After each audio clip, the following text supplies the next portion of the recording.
Welcome to Hear the Word. I'm Brother Tom. I was standing there when a voice from my pocket said, "Hello, Tom." "Oh, Tom, are you there?" "Tom, I can't see you. You called me. Are you there?" Then they hung up before I could get my phone out of my pants pocket.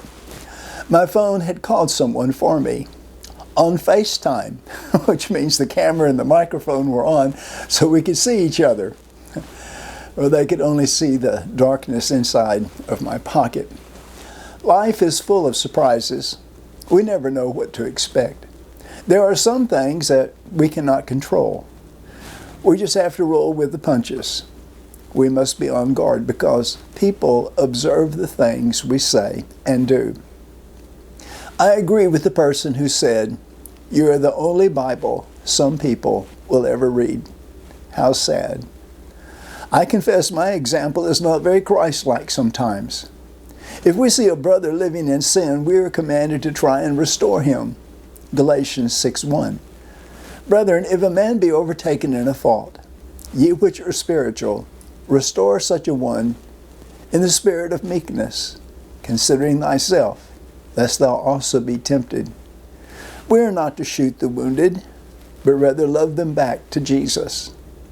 I can take a pair of binoculars and examine the lives of others up close and personal. If I observe long enough, I will find some inconsistency. We all disappoint God. As a Christian, my desire is to turn the binoculars around so that the large end is up to my eye and the small end points at the person. You see, things get smaller when the binoculars are backwards. Look for the good in others. Accept the fact that, like you, they are not perfect. Hypocrites in the church are closer to Jesus than those who won't go to church because of the hypocrites. If all us hypocrites were kept out of church, the churches would be empty. I'm not excusing sin. I am saying, remember that to the extent you judge others, so will you be judged. Matthew 7:2.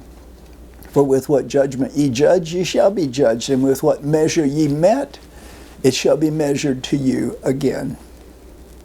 If I am forgiving towards you, Jesus will be forgiving towards me. We are commanded to forgive each other. Ephesians 4:32. "And be ye kind one to another, tenderhearted, forgiving one another, even as God, for Christ's sake, has forgiven you." And then again, Colossians chapter 3, verse 13, Paul says, "Forbearing one another and forgiving one another. If any man have a quarrel against any, even as Christ forgave you, so also do ye."